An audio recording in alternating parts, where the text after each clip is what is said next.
Hein. Nos Attention. invités ce soir, c'est Sabine et Franck Luchel. Bonsoir tous les deux. Bonsoir, merci Bonsoir. de nous accueillir. Alors, il y en a une qui est naturopathe et l'autre qui est spécialiste, hypnothérapeute, pardon. Alors, je vais chercher, tu vois, hypnothérapeute. On peut dire Ça ça en fait partie, ouais. Eh ben, on va démarrer de suite avec vous. Associations, artistes, artisans, commerçants ont la parole sur Radio Fréquence Méditerranée. Retrouvez l'interview du jour, retrouvez l'instant où vous avez la parole sur Fréquence Méditerranée. Eh bien, merci à tous ceux qui nous rejoignent comme d'habitude sur le live Facebook. On est parti pour une petite heure d'émission avec des invités. Maintenant, c'est régulier. Tous les mardis, tous les mercredis, tous les jeudis, on a des invités. C'est-à-dire qu'on nous demande beaucoup. Hein. Voilà, donc c'est pour ça qu'on a beaucoup d'invités, parce qu'on nous demande beaucoup de venir faire un petit tour sur notre radio. Et ce soir, on va parler naturothérapie. Naturopathie. Naturopathie. C'était pas si compliqué. Alors, attends, je vais partir. Ce qu'il y a de bien, c'est que tous les mercredis, On a un nouveau dictionnaire. voilà, tous les mercredis, on a un nouveau mot pour le Scrabble. À la fin de l'année, on va être imbattable. Et hypnose et PNL aussi. On va parler de plein de choses ce soir. Et déjà, on va vous découvrir tous les deux. Donc, on va rappeler que tous les deux, vous êtes respectivement pour Sabine naturopathe. Et elle s'occupe aussi d'accompagnement émotionnel grâce aux fleurs de Bach. On va découvrir aussi ce que c'est les fleurs de Bach. Ah oui. C'est ça en priorité. Et puis pour Franck, c'est l'hypnose et la programmation neurologique ou PNL. On va découvrir tout ça ce soir. Découvrir en tout cas, vous allez nous l'expliquer un peu mieux. Vous avez un cabinet qui est à Roquebrune-Cap-Martin, si je me trompe pas. C'est tout à fait cela. Voilà. Et puis quoi d'autre pour nous? Déjà, comme ça, pour vous découvrir tous les deux, vous arrivez de où, de comment? C'est une grande histoire. Voilà. Ça va prendre du temps. Non, on se connaît depuis très très longtemps avec Franck. Nous avons tous les deux vécu, on s'est rencontrés en région parisienne. Et Bouh. Non, pardon. Ah oui. C'est pas du foot. Excusez-moi. Et par, on va dire, les détours de la vie, moi j'ai suivi ma famille dans le sud de la France et principalement donc à Roquebrune. Mes parents étaient hôteliers. Et Franck est arrivé un peu plus tard dans l'histoire, mais il est toujours là. D'accord. Les mecs, c'est toujours un peu plus long. D'accord, ok. Donc on vous a connu, moi je vous ai rencontré, je vous ai connu pour la première fois, vous étiez en train d'exposer à Sainte-Agnès lors de la fête de la lavande. Exactement. C'est il y a 2 ans exactement, Super si je ne me trompe souvenir. pas. Voilà, donc c'est là où on s'est connus. Et c'est là où moi alors on fait une émission sur un sujet où je suis très terre à terre et j'ai beaucoup de mal à croire à tout ça. Mais en tout cas, je peux dire que j'ai testé quelque chose. Que tu m'as fait tester, Sabine. On se tutoie puisqu'on se connaît. Oui, bien sûr. Tu m'as fait tester, rappelle-moi ce que c'était. Alors, ça s'appelle le bol d'air Jacquet. Le bol d'air Jacquet. Eh ben, bizarrement, ça a marché le lendemain. Alors, j'ai pas retesté depuis. Tu vois. Je n'ai pas retesté depuis, mais bizarrement, ça a marché. Écoute, tu viens quand tu veux et on organise ça, il n'y a pas de problème. Mais ça D'accord. consiste en quoi? Alors, attends, hop, là, le téléphone qui sonne, ça c'est parce qu'on est en direct, hein, donc j'ai oublié de couper mon téléphone. Bonjour le live. Bonjour le live. On va démarrer juste avant d'expliquer ce que c'est que le bol d'air Jacquet. J'aurais voulu que tu donnes une petite définition de la naturopathie. Alors, la Je vais naturopathie. avoir du mal avec tous ces mots ce soir. moi. Donc, c'est une discipline qui permet de, en tous les cas, j'essaye de le faire assez simplement, hein, Oui. mais de prendre en compte les forces et les faiblesses de l'organisme d'une personne et évidemment donc de remédier par ce que l'on appelle des conseils, donc en naturopathie, qui vont s'axer sur différents leviers, mais les principaux sont l'éducation sportive, donc l'hygiène vitale aussi, ça va être toute la prise en compte du mode de fonctionnement de la personne chez elle, de l'appartement. Est-ce qu'elle est en contact avec la nature? Est-ce qu'elle utilise des matériaux chez elle qui peuvent être problématiques pour l'organisme, etc., etc. Et le grand premier levier en naturopathie, c'est l'alimentation. Parce qu'on a un monsieur qui s'appelle Hippocrate qui a dit il y a très très longtemps que ton aliment soit ton premier médicament. Donc effectivement, la naturopathie va gérer les entrées dans l'organisme. Donc les entrées dans l'organisme, c'est l'alimentation, c'est la respiration. Il se cache. Ah oui, on parle d'alimentation, je pense. Je me cache là. Non, mais c'est comme tout en fait. Il n'y a pas enfin, on n'est pas là pour diaboliser l'alimentation. Il y a juste des choses à mettre en place au rythme, à un rythme qui est un rythme tout à fait acceptable pour la personne que l'on accompagne, avec des mises en place au quotidien qui se font sur le court, le long ou le moyen terme, en fonction de ce qu'elle peut faire et de ce qu'elle est capable de faire aussi d'un point de vue émotionnel, parce que c'est quand même une discipline qui va engager la personne à prendre des mesures au quotidien Et pour ce faire, il faut que la personne soit apte à le faire. L'idée, c'est de ne pas demander des efforts complètement... Voilà, c'est une discipline qui prend l'humain dans sa globalité Tout à fait. et sa spécificité. Alors ça, c'est super important. C'est vraiment quelque chose auquel on tient en naturopathie. Ce qui va fonctionner pour toi, par exemple, Jean-Luc, ne fonctionnera peut-être pas pour toi, Nabila. Parce que vous avez des constitutions physiques qui sont différentes, parce que vous avez des héritages, en fait, par vos aïeux différentes, et donc peut-être même des potentialités d'avoir des problématiques. Je ne parle pas de maladie, parce que la naturopathie, c'est pas la médecine. Ça, c'est aussi un point sur lequel... Je vais te poser la question d'ailleurs tout à l'heure sur la formation. Voilà, mais on prend vraiment, dans cet accompagnement, on prend vraiment en compte la globalité de la personne. Des fois, ça peut même aller sur une dimension émotionnelle, parce que, comme je vous disais tout à l'heure, une personne qui n'a pas la ressource émotionnelle ne pourra pas mettre en place des actions pour aller vers un mieux-être ou pour tendre vers un mieux-être. Donc ça, c'est compliqué aussi. Mais on a tous une ressource émotionnelle en réalité. Faut-il encore le savoir ?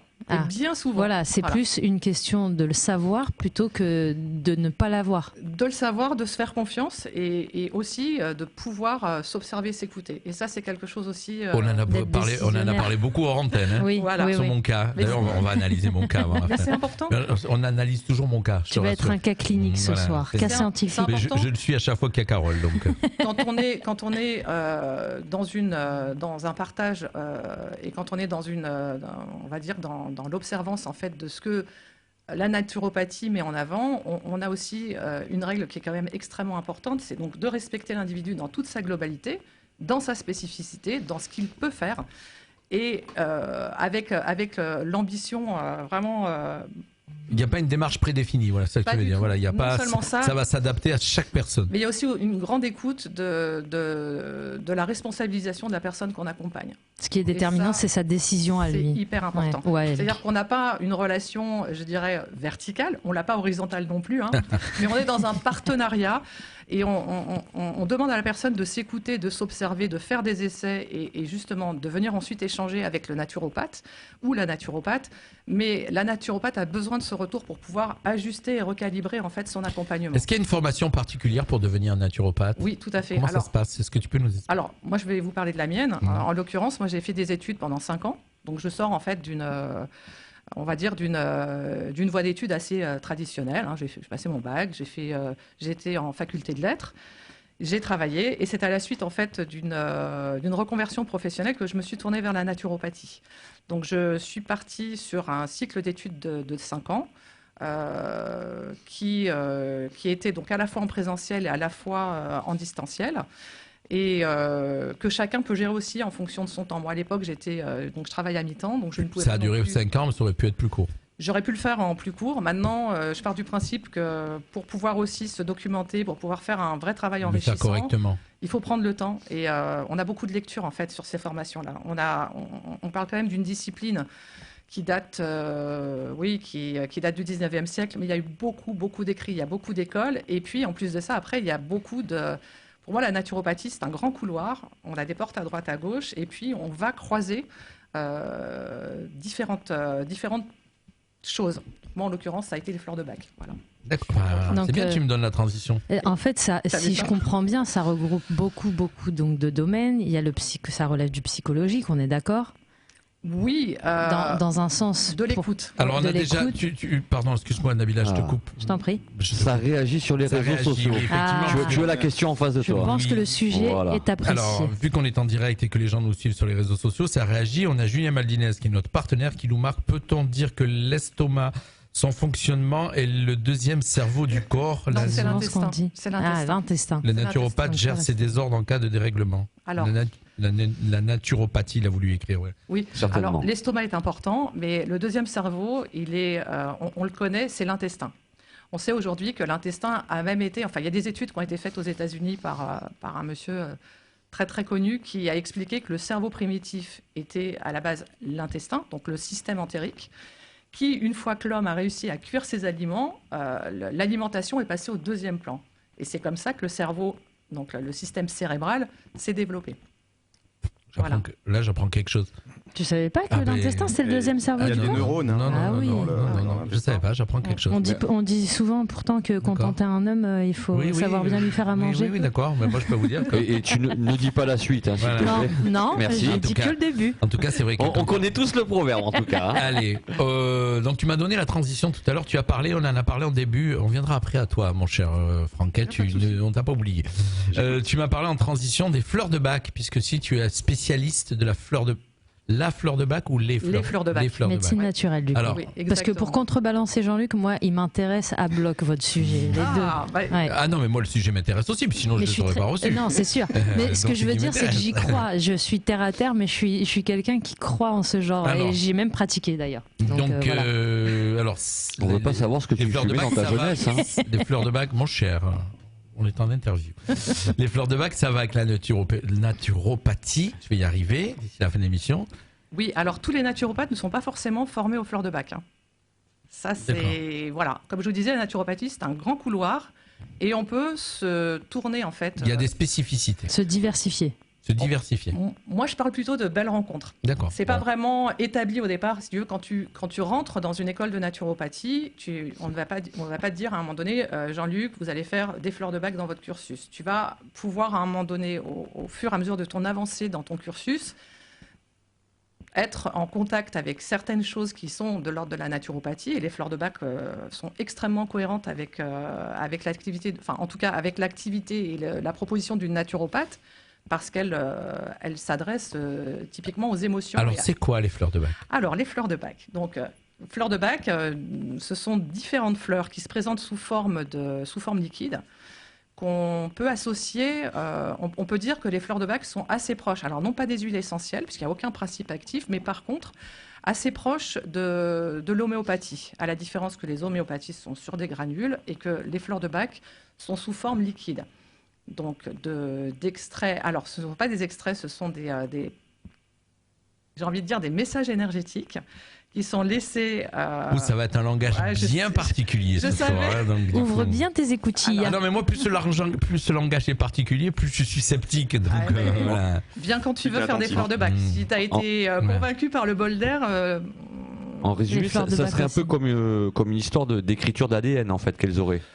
Alors, on va plutôt parler de mémoire de l'eau. Je ne sais pas si vous connaissez les travaux sur la mémoire de l'eau qui ont été faits par. Non, mais tu es là pour nous expliquer. Alors, ça sera intéressant. J'aurais dû venir avec un visuel d'un monsieur japonais qui s'appelle Masaru Emoto, donc qui s'est rendu compte en prenant de l'eau sur laquelle des intentions énergétiques étaient posées, c'est-à-dire qu'il a demandé à des personnes de répéter plusieurs fois des mots, donc des mots à tendance extrêmement négative. Violente, ouais. Je te hais,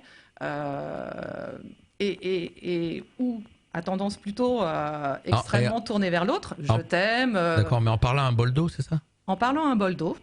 Et dans son idée à lui, l'énergie, on est quand même composé à 65% d'eau. Et l'eau, en fait, c'est quand même le dénominateur commun dans toutes les espèces La planète. vivantes. Et il s'est dit, si effectivement il y a un principe énergétique qui s'exerce, il va s'exercer sur l'eau. Donc il a congelé en fait, il a fait ça sur dans des petits récipients. Il les a congelés. Il les a ensuite sortis du congélateur et mis à, alors je ne sais plus quelle dimension pour les agrandir. Et là, il s'est rendu compte que la forme cristalline de l'eau était différente, qu'on lui envoie un message de paix ou un message positif, à un message négatif. Est-ce que ça serait pas par hasard selon la vibration du Exactement. J'allais dire, On même en est- écoutant du Mozart. Voilà, on est dessus parce qu'il a même été jusqu'à faire l'intention. des séances durant lesquelles il faisait écouter de la musique classique très douce. Et là, on voyait vraiment, on voit les grossissements. Je pourrais te faire suivre ça si tu veux, mais c'est hyper intéressant parce que on voit vraiment le grossissement de la molécule d'eau qui est extraordinairement harmonieuse, belle, remplie. Et il est passé sur du hard rock. Bon, moi j'aime bien le rock, mais bon. Voilà, il a fait écouter. Ça, après, c'est une question de vibration. Exactement. C'est pas les mêmes fréquences. Et donc- il a répété le même processus avec des morceaux de hard rock. Et effectivement, la structure cristalline de l'eau n'était absolument plus la même. Donc, si on associe ça, en fait, si on fait une Mais en analogie. physique, ça s'explique, ça, en physique. Moi, je suis pas physicienne. Bah, en physique, ça s'explique. En hein, on n'en voit énergétique pas. aussi. Mais En physique, on n'envoie pas les mêmes fréquences, donc en automatiquement, il n'y a pas la même réaction. Donc, Pour rester plus ouais. terre à terre, si vous dites à un enfant en lui criant dessus je t'aime, il va pleurer. C'est de l'énergie. Ouais, Tout c'est à vrai. fait. Donc, C'est l'intention en fait. En lui disant doucement, il va faire un câlin, par D'accord. On peut lui dire les pires horreurs. Donc on en revient. si je fais un parallèle avec les fleurs de bac, sachant qu'on est quand même composé d'eau à 65%, une fleur, et ça a été le travail de toute une vie pour ce cher docteur Bach. Alors, il était médecin traditionnel, il a été homéopathe, il a été chirurgien. Donc, c'est pas quelqu'un qui sort du chapeau du magicien. Il a quand même un cursus médical et scientifique de son époque, puisqu'on parle du siècle dernier, mais qui est quand même assez... voilà. Ce n'est pas n'importe qui. Et ce monsieur, en fait, lorsqu'il est interne, s'aperçoit que dans les salles d'attente, on observe souvent des états émotionnels qui ne sont pas forcément... qui ne s'expriment pas de la même façon pour des malades qui souffrent de la même maladie. Donc il se dit, effectivement, il y a quand même aussi une problématique émotionnelle qui mériterait d'être adressée. Et c'est ce qui a déterminé le parcours de sa vie. Comment je peux équilibrer des émotions, comment je peux m'intéresser à équilibrer l'état émotionnel d'un malade sans considération faite pour le traitement médical qu'il reçoit. Donc il n'était pas en train de décrier la médecine de son époque, il était juste en train de dire qu'il y avait peut-être aussi quelque chose qu'on pouvait ajouter en complément à cette médecine. Une alternative. C'est alcoolisé, les fleurs de bac. Alors c'est alcoolisé. Là ça va t'intéresser. Non, mais alors c'est alcoolisé, mais tu vas être déçu parce qu'en fait, au niveau de la teneur en alcool... Mais ça se boit pas. Ça se boit, bien sûr. Si, en fait, par goutte. Ah bah ça va, explique-moi tout, je sais comment on soigne les gens maintenant. Donc pas on a besoin des des fleurs de bac, concentrés, c'est le dommage. limoncello, ça fait la même chose. J'aurais pu amener mon coffret de fleurs de bac, mais en fait, les fleurs de bac sont des petites fioles. Oui. Quand on Mais sur des accompagne sucres, quelqu'un, non, c'est ça? pas du tout. Pas du tout. Ça sent vraiment du liquide. On est D'accord. vraiment sur du liquide. Et quand on Alors, accompagne une explique-nous. personne, on fait un petit peu, avec cette personne et avec ce que la personne est capable d'exprimer au moment où elle nous rencontre, on fait un petit peu un tour d'horizon de l'état émotionnel de la personne, dans ce qu'elle est en mesure de verbaliser et dans ce qu'elle est en mesure de vouloir travailler. Donc, toujours pareil, on est dans le respect de l'autre. Et notre rôle à nous, c'est de convertir les émotions, de les traduire en fleurs. Donc, il y a 38 fleurs dans l'accompagnement, le panel des fleurs de bac. Mais quand on a 38 fleurs plus le rescue, que tout le monde connaît, parce que c'est vraiment ce qu'on va prendre en spray quand on va passer un entretien, voire un soir se présenter dans une radio. C'est ce que tu as fait. Il me semble, tout à l'heure. c'est ce que tu as fait tout à l'heure. Je l'ai fait tout à l'heure. Mais on peut... Et ça déstresse? Oui, c'est un effet déstressant. Ça si tu veux, détend. tu peux essayer après. D'accord. Ouais. Oui, je connais d'autres produits pour ça. Alors, oui, mais On veut pas savoir. celui-là, il est bon. Ok. Et en définitive, quand on a toute une possibilité en fait de combiner ces remèdes, on arrive à on arrive à une combinaison possible de 292 millions. Ouais, c'est un peu comme le loto, quoi. C'est pas mal. C'est pas mal. C'est les combinaisons. ça fait plus, C'est ouais. des Donc, on peut combinaisons, gérer, c'est ça que tu veux dire. Voilà, on peut gérer différents types d'états émotionnels. On peut gérer différents publics aussi. Alors, on va résumer. Donc, Oui. tu es spécialiste, donc, on va dire, de la fleur de bac, que tu fais dans ton cabinet. Oui. Ça se passe comment une séance? C'est en Alors, plusieurs fois, c'est en une fois, c'est... En général, on a une première séance qui dure longtemps où vraiment on va poser la problématique ou les problématiques parce que les personnes, des fois, savent pourquoi elles viennent. Des fois, elles ne savent pas tout à fait pourquoi, mais elles savent qu'elles ont besoin de quelque chose. Et puis, parce qu'elles ont entendu quelqu'un qui leur a dit de venir me voir ou parce qu'elles ont vu, je sais pas moi, elles ont eu un émission à la retour télé, sur ouais. le rescue, on leur a dit que c'était fabuleux. Elles décident de partir sur les fleurs de bac. Donc, on a un entretien qui dure environ une bonne heure et demie. Notre rôle à nous, c'est d'essayer de créer un climat favorisant l'échange pour que la personne puisse un petit peu s'exprimer et dire ce qu'elle ressent. Donc, on est dans un espace qui est un petit peu imparti, dans un temps qui est un peu imparti à la personne. Bien sûr. À la fin de l'entretien, généralement, il y a quand même des choses qui reviennent, ou des émotions qui sont assez prédominantes et qui, moi, me dirigent vers certaines fleurs. Donc, mon rôle à moi, après, c'est d'expliquer la potentialité de la fleur en disant, voilà, j'ai senti, par exemple, je sais pas, moi... Tout à l'heure, on a beaucoup discuté hors antenne. On Oui. a passé un bon moment où on a traité mon sujet, on va dire. Ouais. Et tu aurais une idée de... J'en vois déjà au moins une. D'accord. Mais bon, on en parlera hors antenne. Oui, bien sûr. Non, mais c'est pour... Oui. C'est pour te donner, voilà, est-ce que en m'écoutant parler tout à l'heure, est-ce que ça t'a donné une idée, bien sûr. un chemin, quoi? Mais tu sais, enfin, c'est même pas, on peut pas parler de spécialité. Quand on rentre dans le domaine des fleurs de bac, c'est quelque chose qu'on a à vie. Et quand des fois il m'arrive de regarder des films, et de me dire, ah bah tiens, celle-là, un peu de scléranthus, ça lui ferait pas de mal. Ou, Oui, c'est des formations. tu vois, Professionnel. tu vois, c'est ça. Oui. C'est ça. J'ai une question. Je peux Vas-y. Il y a Après, des thérapeutes qui, pour les fleurs de bac, en fait, utilisent un pendule. Est-ce que tu fais ça toi aussi? Non. Non. Non. D'accord. Vraiment, Non, c'est tout parce que, au feeling avec la personne, du coup. Alors, moi, c'est vraiment... J'ai été formée, en fait, par des formateurs qui viennent du centre bac en Grande-Bretagne, qui sont donc, on va dire, dépositaires de la marque. philosophie, Enfin, et j'irais ouais. même de la philosophie du docteur Bach. D'accord. Quand on fait des fleurs de bac, on traite un état émotionnel que la personne verbalise présentement. Donc, on peut même des fois, nous, avoir en écoutant la personne, se dire, oh là là, il lui faudrait peut-être ça, mais on n'a pas le droit de le faire. Alors, on a plein de commentaires qui tombent. Hein. Il y a plein de gens qui commentent. Il y a Carmela qui nous marque bravo et merci de l'info. C'était la question que je voulais poser, donc c'est peut-être la tienne. De rien. Est-ce que c'est reconnu par la médecine? Il y a beaucoup de médecines qui n'y croient pas. La naturopathie, moi personnellement, j'y crois beaucoup. Alors, Elle a mis un petit message. Et puis il y a les fleurs de bac, Laetitia qui nous écrit. Laetitia, les fleurs de bac fonctionnent très bien. On y était formé en école de préparatrice en pharmacie à l'époque. alors c'est bien. C'est vrai, c'est ils en super. vendent en pharmacie. Tout Alors, à fait. Bah, d'ailleurs, c'est l'endroit où on en trouve. On en trouve en pharmacie, on en trouve sur certains sites dédiés, on en trouve dans les magasins bio, on en trouve. peu Je peux pas partout. faire de pub, hein, mais on peut en trouver. Oui, on en trouve de plus en plus parce que Ça effectivement. veut dire qu'il y a des gens qui peuvent le faire tout seuls? Oui. Alors C'est-à-dire que moi, pour y croire, je peux essayer? tu peux essayer, il n'y a pas de problème. Par Mais tu vas contre, peut-être te louper. C'est ça le attention, truc. il y a même des écrits, il y a même des livres. Si Je peux veux, mourir Mais non. Non mais On peut si- tout faire tout seul. Hein. Si tu Non, veux, non, en fleurs de bac, tu peux sans aucun problème, à l'aide de livres qui vont t'expliquer les fleurs, ou même si tu veux, on peut en discuter, t'aider. Par contre, il y a une grosse problématique qu'il faut prendre en compte, c'est le filtre. Eh Est-ce oui. que tu es à même de savoir exactement si ton état émotionnel tel que tu le perçois aujourd'hui est D'accord. réel et est D'accord. juste? Tu vois, je vais te donner un exemple tout bête. On est plusieurs personnes à être conseillères agréées. On a été formés sur les mêmes sessions et on est devenus très amis. Moi, quand j'ai un doute, j'appelle ma copine et je lui dis, Caro, s'il te plaît, est-ce que tu as 10 minutes? Parce que je ressens des choses. Et il m'arrive même des fois à avoir l'impression qu'il me faudrait 7 fleurs.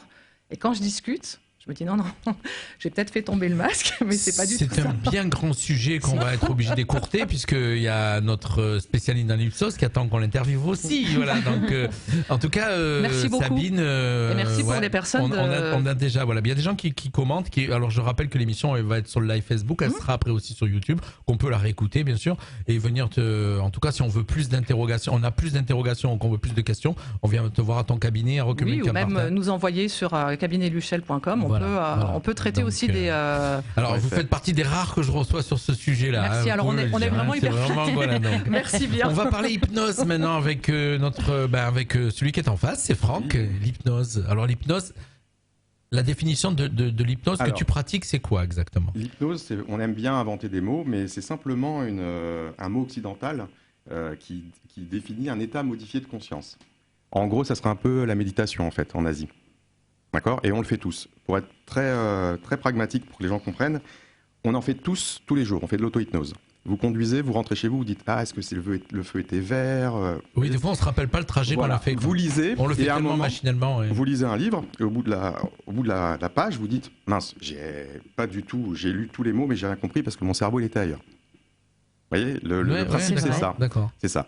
Et en fait, un hypnothérapeute, ça permet à une personne de lâcher prise par rapport au conscient.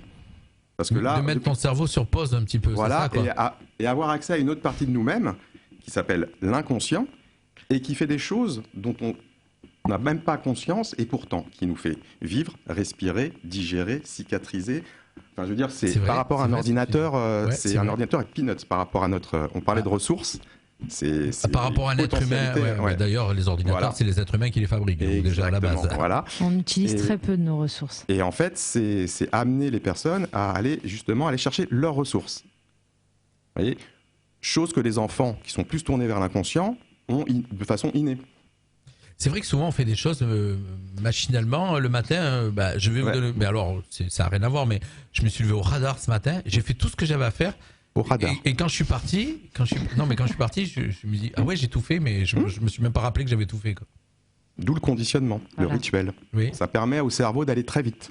Alors, donc, toi, tu es au cabinet aussi, Oui. et tu pratiques l'hypnose. Donc, les gens qui L'hypnose. viennent vers toi, ils viennent pour quelles raisons? Pourquoi? Qu'est-ce qui se passe? Alors l'hypnose, en fait, en thérapie, en accompagnement, on va traiter deux grosses thématiques. C'est j'aimerais arrêter d'avoir un comportement, mais je comprends pas pourquoi, j'y arrive pas, c'est plus fort que moi. Ou alors j'aimerais faire j'aimerais faire quelque chose, mais je n'y arrive pas, j'ai comme un blocage.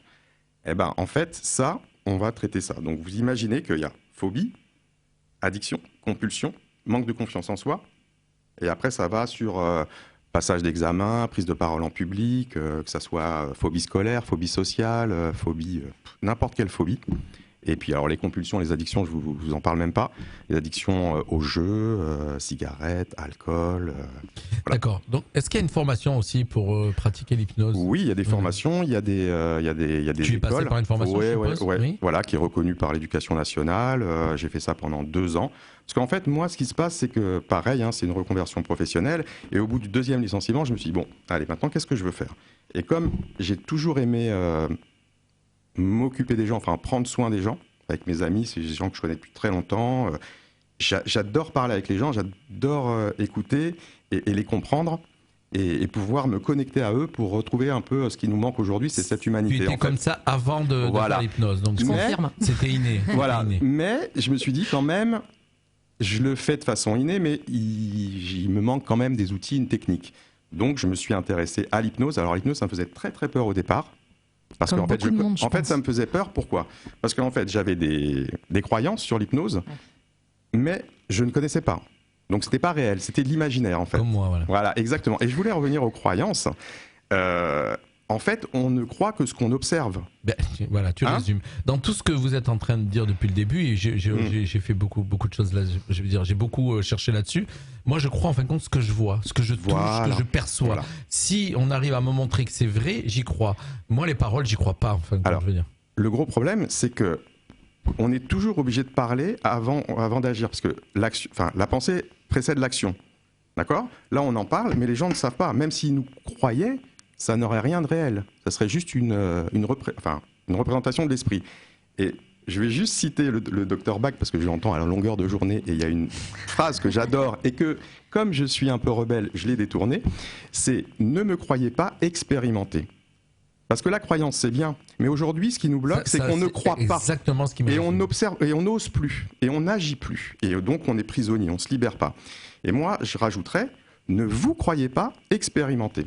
C'est ça? Le mieux, c'est de tester. Vous ne risquez rien, vous testez. Tu résumes exactement. Et si ça ne marche pas, bah ok, mais au moins, vous avez essayé. C'est un peu comme l'enfant qui dit « je n'aime pas ça ». Bah goûte. Bah non, je goûte pas parce que j'aime pas. Alors, il y a une dame, Carmela, qui demande où se trouve ce brave monsieur. Le cabinet n'est pas à Menton, est à Roquebrune.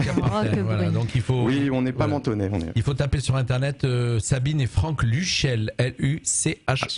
On a un site qui est www.luchel.fr. Voilà, luchel.fr, comme ça vous avez les infos. Voilà. Vas-y, qu'on finit, je t'ai coupé, juste par rapport au fait d'expérimenter, en fait, en PNL, il y a une grande phrase, enfin, il y a des très grandes phrases qui dit qu'il n'y a pas d'erreur, il n'y a que du feedback. Alors oui, ça s'appelle l'expérience. Donc tu as basculé à la PNL, là, voilà. donc, parce que l'hypnose et la PNL, ça va de... Alors la PNL, c'est comment voir les choses différemment, parce que chaque chose n'est pas que, enfin, rien n'est noir ou blanc. C'est la différence entre le verre à moitié plein et le verre à moitié vide. On est d'accord. C'est la conclusion. C'est comme si là, je vous demande de décrire ma main, et moi je la décris, on va dire deux choses différentes alors que c'est ma main en fait. Mais c'est un peu ça en fait. C'est les deux côtés de la pièce de monnaie. Voilà, c'est proposer des choses aux gens en leur disant il n'y a pas qu'un côté de la pièce. C'est quoi la définition de PNL? Alors, l'acronyme, oui, programmation neurolinguistique. Voilà, programmation pour le conditionnement, le côté cerveau, programmation conditionnement, le cerveau et linguistique, parce qu'on fait tout par le langage, parce que c'est notre seul moyen de communication pour l'instant qui fonctionne très bien. D'accord. Oui, j'étais. Vaste sujet. Il s'est fait hypnotiser, ça y est, il est. Mais il y a de l'hypnose conversationnelle. Voilà, j'étais en train de voir les paroles, d'écouter ce qu'il disait, et en même temps, parce que je suis déjà en train de penser à autre chose au fur et à mesure que vous parliez. Parce que les gens pensent que l'hypnose, on est endormi, alors qu'en fait, on est conscient. C'est un état modifié de conscience. Hein. On ne va pas prendre les codes bancaires des gens, parce que moi, on me l'a demandé. Et on peut même faire de l'hypnose les yeux ouverts, conversationnelle. C'est-à-dire qu'en fait, c'est aussi basé sur tout ce qui est symbolisme. Parce que nos croyances, c'est aussi nos symboles, nos valeurs, tout ce qui nous... Et en fait, en parlant aux gens, en les comprenant, on peut, en leur parlant... Déjà les hypnotiser, c'est-à-dire les mettre dans un état, ce qu'on appelle le terpnos logos, ce que faisaient les Grecs pour anesthésier, c'est qu'au bout d'un moment... faire les gourous. Voilà, c'est ça. Moi, pour endormir les enfants, quand j'ai fait mon stage en crèche, je leur faisais des inductions, je fais même des inductions sur mon cheval, et je le vois qui... On parlait de vibration, c'est aussi une vibration. Monotone. Voilà. C'est bon, vous êtes tous détendus ? Tout va bien ? Moi j'ai une petite question personnelle. Je suis speed là. J'ai une petite question personnelle. Est-ce que l'hypnose peut aider ? Je pense que vous l'avez tous remarqué, moi j'ai un tic nerveux aux yeux. Mais est-ce que l'hypnose peut aider à corriger certains tics ou certains comportements qu'on peut avoir ? Physique, oui. Oui. Oui, parce qu'il y a du relâchement et en fait, il y a même, on agit sur le système nerveux sympathique et parasympathique. Bon, mais on finit l'émission et je prends rendez-vous. En parlant de rendez-vous, est-ce qu'on peut redonner le nom du site ? Alors c'est www.luchel, notre nom, luchel.fr. Voilà, donc il y a Carmela qui repose la question, donc luchel.fr. Je vous le mets devant la caméra, si tu peux le mettre en... Voilà, donc... voilà. Mais c'est peut-être à l'envers, non ? Non, c'est parfait, c'est parfait. Il y a France. Bravo, c'est ça. Et ok. Il y a Sabine. Donc alors on va vous poser quelques questions. Oui, il est déjà 18h32, on a encore l'émission à terminer. Vos accompagnements s'adressent à qui exactement ? L'un et l'autre. Répondez chacun votre tour. Moi j'ai envie de dire à chaque personne qui en éprouve le besoin, en tout cas qui est sur un besoin de mieux se connaître, ou sur une problématique qui, en tous les cas pour les fleurs de bac, qui lui pose un souci qui peut être handicapant d'un point de vue émotionnel. Pour les fleurs de bac aussi, on peut travailler sur des transitions de vie, bien souvent. Des personnes... alors je vais parler d'un sujet qui m'intéresse bien, donc c'est la ménopause. Mais par exemple, des femmes qui sont en train de passer de façon très consciente cette étape, avec tout ce qu'elle va induire en termes de manque de confiance en soi, de difficulté à se représenter et à se représenter dans le couple aussi. Donc on peut travailler sur ça. On peut travailler sur des traumatismes de la vie, je veux dire des étapes qu'on n'a pas forcément choisies, auxquelles on ne s'est pas senti préparé et qui finalement nous tombent dessus. Le décès par exemple. Le décès, la séparation non voulue, le licenciement, la maladie, le licenciement. Le licenciement, on connaît assez, enfin en tout cas... Vous êtes passé pour l'avoir évoqué. C'est une forme de deuil. C'est une forme de deuil, effectivement. Mais de toute façon, voilà, toutes ces choses-là, pour ma part, tout ce qui fait qu'émotionnellement parlant, on peut... bon, après, pour la naturopathie, c'est encore un peu plus vaste. C'est des personnes qui ont une problématique donnée, parce que nous, on est... Alors, je n'ai pas suffisamment insisté là-dessus, mais on est vraiment complètement dissocié de la médecine traditionnelle. On n'a rien à voir avec la médecine traditionnelle. On n'a pas fait les mêmes études, on n'a pas... Alors, ça ne veut pas dire que... C'est pas de la médecine. Pas du tout. C'est pas de la médecine traditionnelle. Catégorisé plus dans la médecine naturelle, la naturopathie quand même. Moi, je ne dirais même pas médecine naturelle. Pour moi, on n'est pas dans la médecine, on est dans l'accompagnement, point barre. D'accord. Voilà, pas le mot médecine. Voilà. Moi, en tous les cas... C'est bien, c'est honnête. On n'a pas... C'est l'honnêteté, parce qu'il y en a beaucoup qui se servent de ça pour dire que c'est des...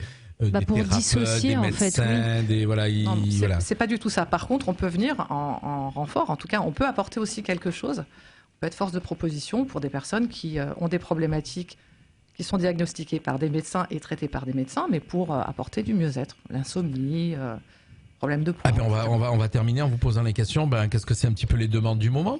Je vais te laisser répondre, parce que moi j'ai un petit peu pris le temps là.